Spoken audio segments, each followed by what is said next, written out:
Hey, what's going on? Friday. We got to like that, right? Friday. So let's take a look at Google Classroom first. So you could take the quiz today if you'd like. You can see that it's not technically due until next week, but as I always say, probably good. Get that thing out of the way so you don't have to worry about it. So there are no new words that are confusing you because we'll get some new words the beginning of next week. So might want to take that. And then we also have the medicine bag assessment. Now, or let me see. I can share the screen, I think. Maybe not. Takes me a second here. Because yesterday I thought I was sharing the screen and I wasn't, but now I can. Yeah. So remember, whenever always hit submit. Always hit submit often because that's a good way for you to save what you're working on. Hit submit. You can view your score. Remember, probably going to be 0 because I have to go back in there. I don't think I've looked at any of these yet. But this is what we got for a summary yesterday. Now I need 3 sentences. We don't have 3 sentences yet, but by the end of today, you probably could add 2 more sentences. But this is what I thought would be a pretty good summary for the first part, for the beginning of the medicine bag. Excuse me. The main character's grandfather, a Lakota Indian, visited Martin's house in Iowa all the way from South Dakota unexpectedly. I think that'll work. I think that'll work right there. Let me guess. That is not being shared. Again, what? Sorry. Every time I open up a new window, I have to share it on here. All right. Working out the bugs. I think I can get it up.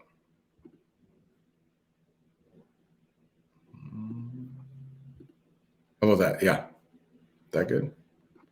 Okay. So again, the main character's grandfather, a Lakota Indian, visited Martin's house in Iowa all the way from South Dakota unexpectedly.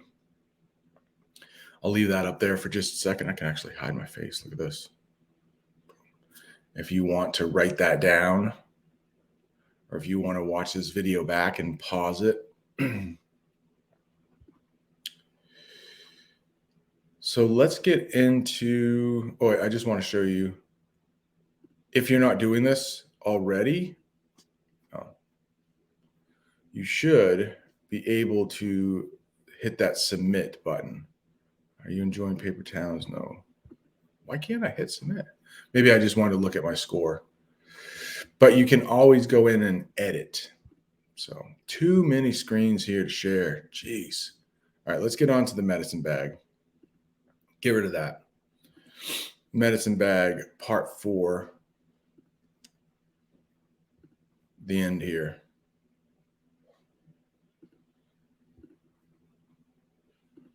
My gosh. I got it. I promise. There we go. So number 59, paragraph number 59. That's where we ended. So we should come to the climax, the big, I would say we haven't even talked about conflict in this, but I would say the major conflict for this story, I don't know, think about it. What do you think the major conflict is in this story? Is it person versus person? Is it grandfather versus Martin? Is it Cheryl, the little sister, versus Martin? No, I mean, he's our main character. He's our protagonist, Martin. But I would say it's person versus self. He's reluctant to get his friends to come over and see his grandfather. He's reluctant to take the medicine bag. There's been a little foreshadowing like, hey, he is eventually going to take this. And then he was like, well, I don't want to wear it to gym class and swimming. It would be weird if I have this medicine bag around my neck here. So let's finish this up and see what goes on. Make this a little bigger. Yeah. And I believe the last thing we read, it was like just grandfather, the grandpa, and Martin in the room together. That's it. So we could be getting to the part where he's going to be getting this medicine bag, kind of symbolic. We talked about Margot Roth Spiegelman and having her bat mitzvah. Like that's symbolic in the Jewish community of a teenager or a child moving into adulthood. That party we talked about. So this medicine bag, we've learned that there's a tradition in the Lakota community that the oldest male child will receive the medicine bag. So at one time, Grandpa received his medicine bag. There's only one medicine bag, the medicine bag, and so it looks like he's going to pass this on to Martin now. A lot of pressure, I would think.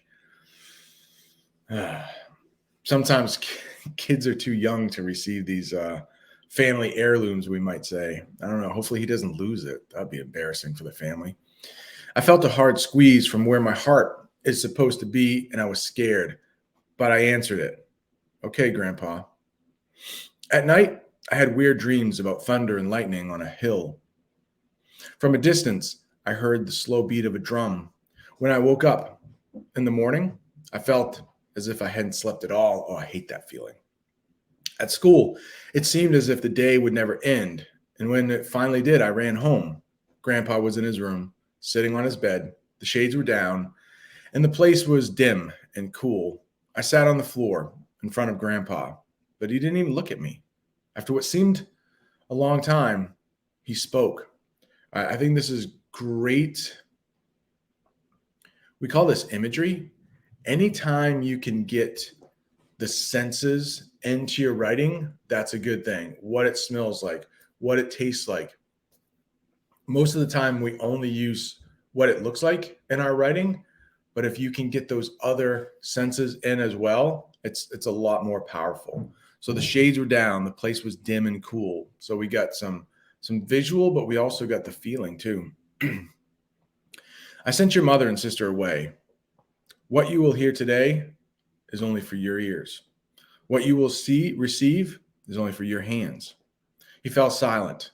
I felt shivers down my back.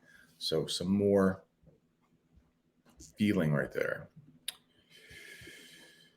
My father, in his early manhood, Grandpa began, made a vision quest to find a spirit guide for his life. You cannot understand how it was in that time. When the great Teton Lakota were first made to stay on the reservation, there was a strong need for guidance from Wakanda? No, that's the Marvel universe. Wakantaka.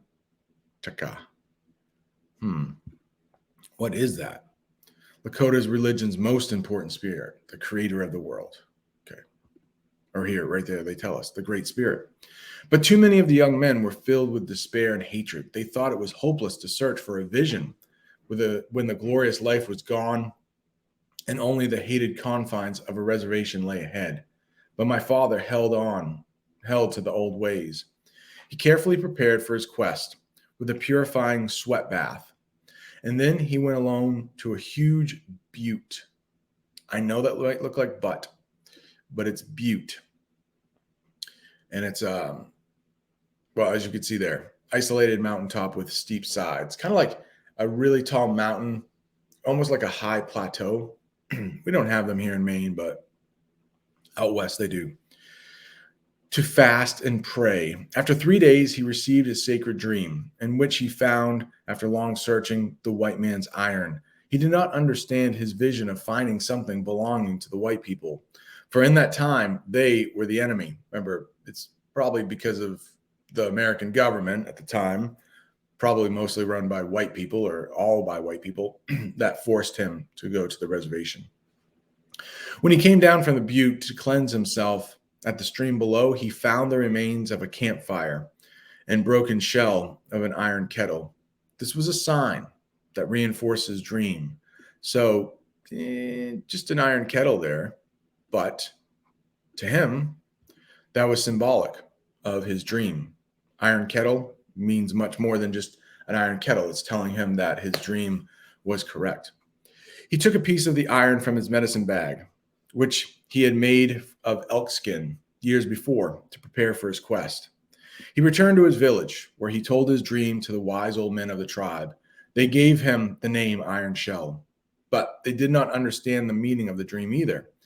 At first, Iron Shell kept the piece of iron with him at all times and believed it gave him protection from the evils of those unhappy days. Then a terrible thing happened to Iron Shell. He and several other young men were taken from their homes by soldiers and sent to a boarding school far from home.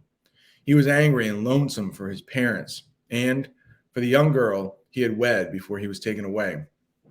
And this was totally a thing that was happening to some Native Americans. Pretty dark time in our history, but people were being, I think women as well, but were being forced to live in these schools where if they had long hair, their hair was cut and they were made to look more like, for lack of a better term, white people. They were forced to assimilate into the culture. So this is true. This very well could have happened to a person's ancestors if they are Native American. At first, Iron Shell resisted the teacher's attempt to change him, and he did not try to learn. One day, it was his turn to work in the school's blacksmith shop. Blacksmith, speaking of pottery, speaking of iron, blacksmiths, the main thing I remember is maybe horseshoes for horses. And when my family and I used to go to the Freiburg Fair each year, there was a blacksmith there. So they might make iron pots or horseshoes. They made a lot of horseshoes, chains. As he walked into the place, he knew that his medicine had brought him here to learn and work with the white man's iron. Iron Shell became a blacksmith and worked at the trade when he returned to the reservation. All his life, he treasured the medicine bag. When he was old and I was a man, he gave it to me. Grandpa quit talking, and I stared in disbelief as he covered his face with his hands. His shoulders shook with quiet sobs.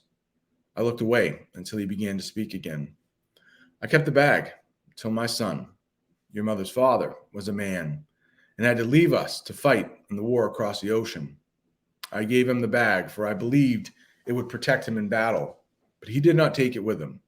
He was afraid he would lose it. He died in a faraway land. So probably World War II, depending on when this was written.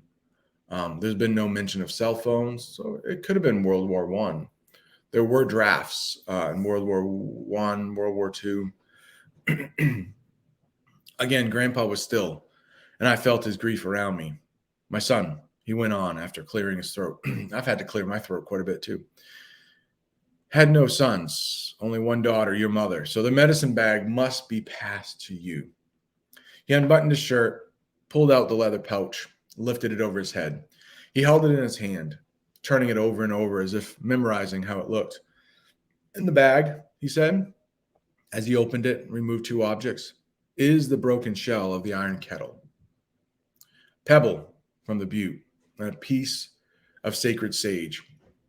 So if you take those objects, to most people, they might be just, okay, broken kettle, pebble, piece of sage, which is like, it's a plant. It's like, who cares? But to this family, at least to the grandfather, this is sacred stuff. It's very symbolic of the people who came before him. He held the pouch upside down and fine dust drifted out.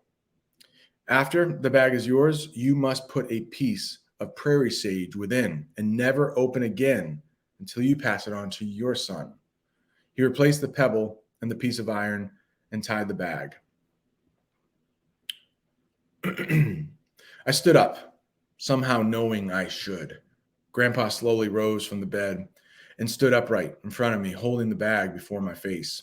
I closed my eyes and waited for him to slip it over my head, but he spoke. No, you need not wear it. He placed the soft leather bag in my right hand and closed my other hand over it.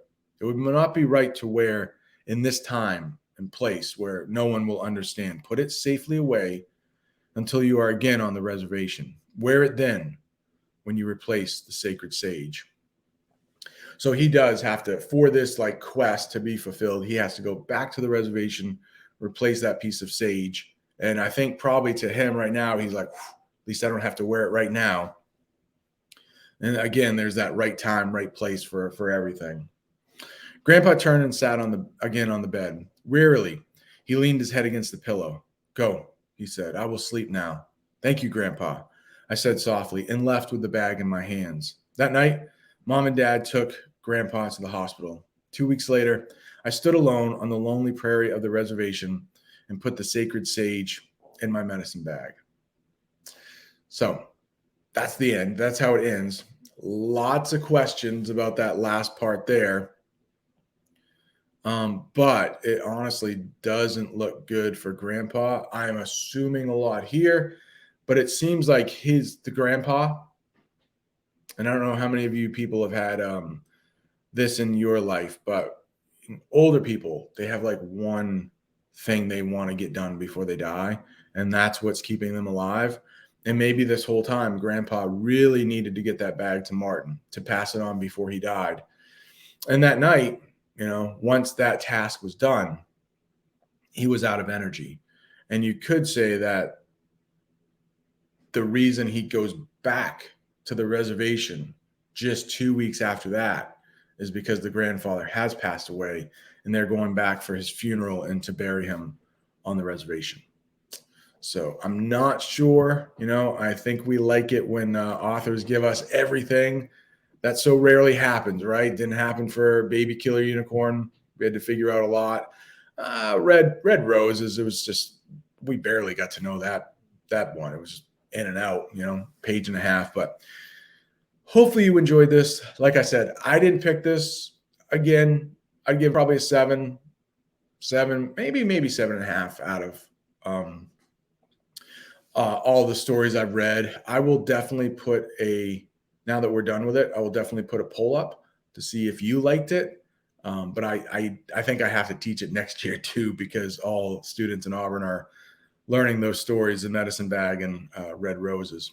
But thanks for watching. I guess you kind of had to, but probably class is pretty close to being done. Hopefully you did that quiz. Maybe. If not, you might have a couple minutes to get the quiz done. And then certainly now you can finish up the assessment for Medicine Bag.